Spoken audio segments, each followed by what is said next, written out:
So you had an idea as to where you wanted to start? Why was I thinking that? I guess the last few days I've really liked being in here and having a lot of time to work on this. Because the exhibition was moved or pushed, we ended up, instead of having 2 weeks, which would have been the opening yesterday, we ended up having about 3 weeks. But I often found doing installs, the bulk of the work happens in the gallery on the day or that week or those 2 weeks. And there's so many decisions that you can't make beforehand that have to be made at that time. And the more that I do this, the more I'm pushing towards thinking about the show time as just being half of it. So that half is install and half is the show. Because it's kind of like my studio practice is the week or 2 weeks that you work in here. You know, you don't get a chance to work with this much material or this scale of the space in any real way. And just, I guess, to stop the studio practice just being a secondary or research or kind of more like contemplative or small scale tests. I was just really glad that we got the time to spend, not just because of the works haven't ever been in the space together, but sort of selfishly that I got a chance to figure things out and make different decisions and slow the process down even when working in here. And that led me on to, I guess, I wanted to ask you roughly what you thought about if there is ever this point at which something is finished or you walk away, or that there's like this, where is the full stop or ellipsis or whatever in the work, and at what stage do you, does it like start doing something enough for you to leave it and let it live, or I don't know how to... Yeah, well, I mean, the question's highlighting the differences in our practices. With an individual painting, I don't have a good answer as to when it gets finished, you know. It might depend on time away from the studio, time away from the piece, because I tend to just be adding an awful lot to things. And so my old answer used to be, and probably still is the same, something's finished when you're not quite sure how you got to that point and you're excited about it, when those two things come together. And because it's actually very easy to get to a point that you can pre-imagine, you know, that you can preconceive. It's easy to execute something that could live in your head, you know, and that's usually never a finished thing. Something else will come along and intervene, or it needs to go through some processes or over some obstacle to get to a place that you hadn't conceived of originally.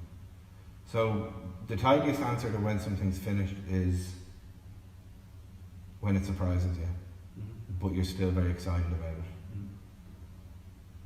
But that is that's a thing that I'm almost getting to the point that I'm irritated hearing myself say, you know? Yeah. Because I'm irritated at how much I want to not make artwork that I make. Okay. You know, trying to go out of my way to make something that I'm not quite sure how I made it. Maybe I need to continue doing that and enjoy that and shut up talking about it, you know? But like, how does that work for you? Because so how do you decide when this gets finished? Say take what we're sitting on. Yeah, I mean, so that the point would be like generally that's because there's no more time. The time's up. Okay. It's done. You know, walk away. Like ready, steady, something. Here it is. It's done. This is the time we had. We planned as best as we could. But yeah, it's time to stop. And because of this extra bit of like leeway or space, I thought that's. I mean, I still would like to do lots of different things, or continue, or maybe have this as my studio for the next year and continue to work on it. Sure. Yeah. But this time it was definitely alleviated just by having that time. And for me, like, I guess the sort of display with the production time kind of balancing out. I mean, I think the show will run for 2, maybe 3 weeks. Yeah. And the install's been about the same. Sure. It sort of sits nicer that, that you might not have got to do all those things that you want to do, but there's a sense that the viewer didn't get to see all they want to see either, and they sort of balance each other out. Well, I mean, I think that the length of the duration of the run of the show is kind of it's always been a bit irrelevant to me, and I'm gathering from what you're saying. Right. It's not that important to you. because you've worked on it. This has been really pleasurable and a different experience though for me, because I've been dipping in and out of it since the work arrived, and then I arrived to install things on that day, and there was the right amount of negotiation with what was already here, you know. So that's been a really different experience. Ordinary, like in the previous show I'd done, was very standard in terms of paintings. You turned up and it was fairly obvious where things were going to go. I think that what you said there about there isn't an end to the show, or there isn't an end to the work, or there isn't this, like, I don't know, the finishing date. That really speaks to me in terms of like the materials that I like to use or think about using, because I'm kind of tied into or think a lot about the production processes around them, where they come from, where they're going to go, and it's something you're forced to think about. I mean, I guess some paintings you might take back home and they turn into something else, and some paintings get given away or sold or spend their life in who knows, like where or in what situation. And yeah, there's something appealing to me about the not knowing on your side of like where these things will go, and there's something also appealing to me about where all this material will go, and how to, I guess, share it. Like after this, it gets sort of shared in a naive sense, I guess. Yeah. I don't know if there's a question in there. I think that's more of a statement as to where I like. I suppose in a crass way it would be easy to imagine how the platform that we're sitting on can easily lend itself to be just material and to become something else. But to detract from well, if I put that up against how people tend to feel about paintings, then if a painting is finished it might not. But actually I don't feel that way about them. It can become something else. It could be cut up again, it could be painted over, and I have often done that. Ordinarily, you know, if a lot of artists would be working under pressure in terms of a date, and the body of work that gets shown is not the thing that was always destined to be shown. It's just the product that was made at that time, and the artist had enough time to make it that way, you know. You're talking about working with other people. I mean, that's predominantly your experience for the last few years. But I'm not sure that becomes something that you're an old hand at and that is new to me in this experience for us together, because I have not been the partner to you in the way that you're used to working with people. We have worked alongside each other and shared things, and we have been the arbiter of what we decide to take from what we're sharing from each other, you know. So it's been probably a very different. I suspect it's been a different collaboration for you. Yeah, definitely. Than you're used to. Yeah, 100%. I think that although a lot of what you were working on informed what I ended up making, or certain decisions that were being made, ultimately is also about the space. Okay. First and foremost, how do I feel about this room? If it's a room, how do I make it a room? And then at what point is there, I guess there's a sense of like making space for somebody else as well, you know? And that's like, it's a really, really different way of working that generally would be about making space for someone who comes in, only someone who comes in, but making space or making place for like something else to happen, or something else to have its own thing going on. Yeah, that's definitely a different way of working. Yeah. I think maybe a really intriguing way of working, because there's an unknown. I mean, like you said, like you've been working on these works for quite a while, and I did see a lot of them, not all of them. So I had a sense as well, based on your recent work, like whereabouts it might be. But at the end of the day, you kind of don't really, you can't get it without being there. Yeah. Being in it. The space has ended up being your main drive, and then other things. But that has been consistent from the planning of what you were going to bring to it, to all the work that you've done until recently, and the length of that install. And then, but the space has been. The space has informed what I've ended up doing or bringing to it, but in it hasn't had the same prominent role, you know. One piece of work was made very much with this show in mind, from its very conception. Well, from early on, in a lengthy process of making, and ironically, then once I got here to install it, it didn't end up fulfilling the role that I thought it would, And then, but the other decisions around, the other impact of the space then became about what you'd done to it. Yeah. So it's no longer the complex, really, as far as I was concerned. It wasn't useful for me to have known this space from before. Okay. To come in, to have an idea as to where I'd install work. I think every decision about where we installed paintings was governed by what you'd done in here. And maybe that's why that work that I've made, that I'm staring at now, and I thought, well, it's a painting kind of about brickwork and wall, and I built it, and I cut it up, and I built it again, and obviously it will go on the wall. It'll be a preposterous thing to do, and that's the one thing that it didn't do, probably because of this.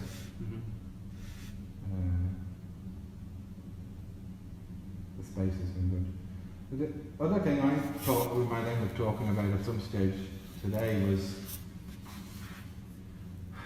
when we've been installing, and here I'm in my socks still because I'm anxious about stepping on the platform. But when we've been installing, it's been about where we can walk and laying stuff down before it got stained. And I walk all over these paintings, like they're all made on the floor.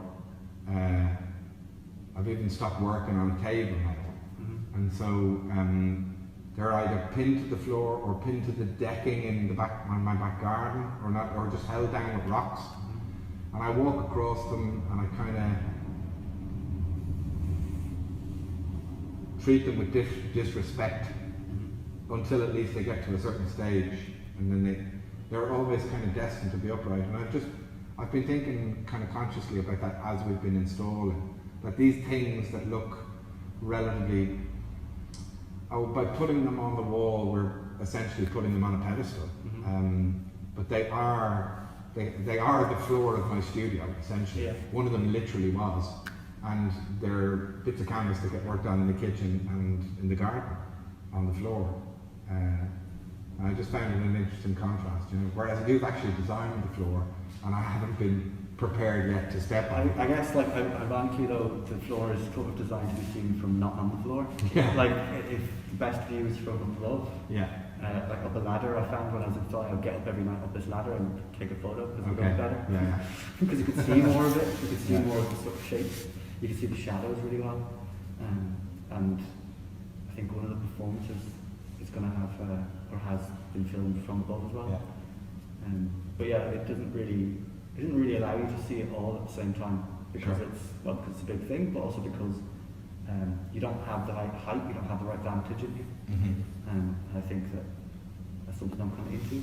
But you could imagine, this is, a lot of my work happens in virtual or abstract or computer space before it becomes a thing. And I've got versions of this that are like 3D models that have different types of light on them, or lighting is in different areas, and the shadows are cast are kind of interesting. Sort of heights, differential in the heights, working with the light. But yeah, ultimately, it's kind of, when it arrives, it just is, it's way better. It's really different and exciting.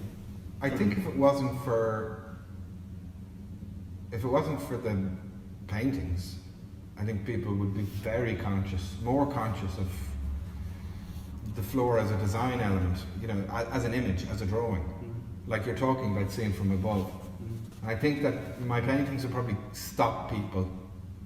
They'll interfere with that too much. If it was a purer experience about the platform, for a viewer, I suspect that they would be walking on the floor and actually starting to think about themselves from a bird's eye view, interacting with this drawing that probably fits into a grid, or at least was governed by a grid at the beginning or something, But maybe it leads me on to something else that I thought. I suppose when we initially chatted, we were talking about a kind of like, I'll do what I do and you do what you do. Yeah. Is this sort of a tagline or something about throwing it around? And then maybe in a way, actually, that that dynamic isn't too bad there. There is this like overlooking of what's on the floor. I think that's like a really common thing. I suppose I was trying to highlight as well the slope in here, that people will know but won't see the slope. You'll feel it, you won't see it, and now you can see it. I guess that is a measure of what the slope is in here. Yeah. And to some extent, the paintings are doing what the paintings are doing. They're being looked at in the way that you might expect to look at things in a gallery. Yeah. And the floor is trying to do the same, but it's a little bit like, it's a little bit lost in that sense, because it also does another thing. I mean, it's not subservient, but it's definitely like trying to guide you in a way, or help you in some way. Well, not to say that paintings aren't doing that, or no. there's not a qualitative thing, but like the floor sort of has to do that. Otherwise it isn't being a floor. Well, there's certainly a number of times where we've left this kind of, we've created a kind of a pit or some kind of recessed, sunken, nothing area that maybe people aren't going to be inclined to step down into, maybe they will. This painting's hung relative to your floor on purpose so that it's kind of flush with the floor, and what I'm hoping that it will do, and I feel it does, is it just really emphasises the artificial nature, makes it even more present of how you're standing on this other thing.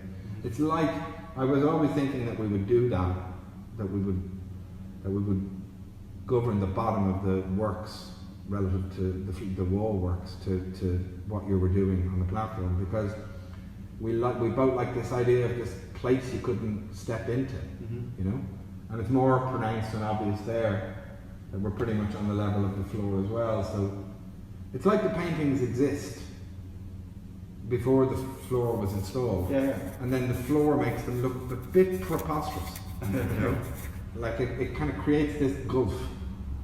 I think it makes them, from my point of view, it makes them more of a portal. Like they're. Okay.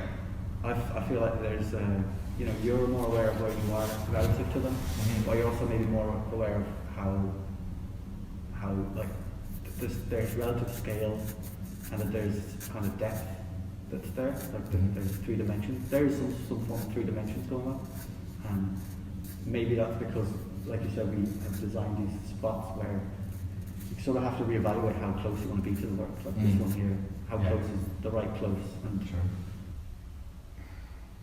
that there's a support. Yeah, there's kind of directive there. Yeah. Or direction. So I'm also just thinking now that like the leatheriness of this is really. I like the leathery skin of the surface of the floor. It's got like a tanned person vibe. The tone of the floor is a luxury. Yeah. It talks to me about luxury. It reminds me of a number of things. Yeah, it's rich, brown. It's talking about like ochre underpainting in old academic approaches to painting. It's very much a warm ground, but it's also, it reminds me of like a photograph I've seen of like a modernist decorated apartment. It might have been Gertrude Stein's apartment or something. With this sort of sunken floors. With all like appropriated African wall hangings and other modernist paintings based on the same and textile work, and just loud, busy, decorated living space, but a warmth about it all. We did a holiday in France years ago with my partner and her sister and her husband, and we saw, we spent a day on the river, and there was a man there who we saw multiple times, and he became known as the Nut because he was this colour. And it was about a luxury of a lifestyle that he had, and he wore the tiniest shorts, and he was in his 60s, and he was in great nick for a guy in his 60s, and he was that colour, and everything about him was healthy and alive and pleasurable, He'd had an amazing life, clearly, to be this colour. But part of that as well is that it's maybe, I guess it's just a disproportionate thing to do to this, not just this space, but like to a viewer even. Like someone who comes in, this is not the right proportion of material to colour to tone to like shape to like a guiding thing. I think it's a bit like over the top, Yeah. you know, like it's a little bit ostentatious. Yeah, it is a bit. Yeah. I mean, I don't know how the cheapest building materials in the world, but they have become ostentatious. You have pimped MDF. Yeah, Yeah. basically.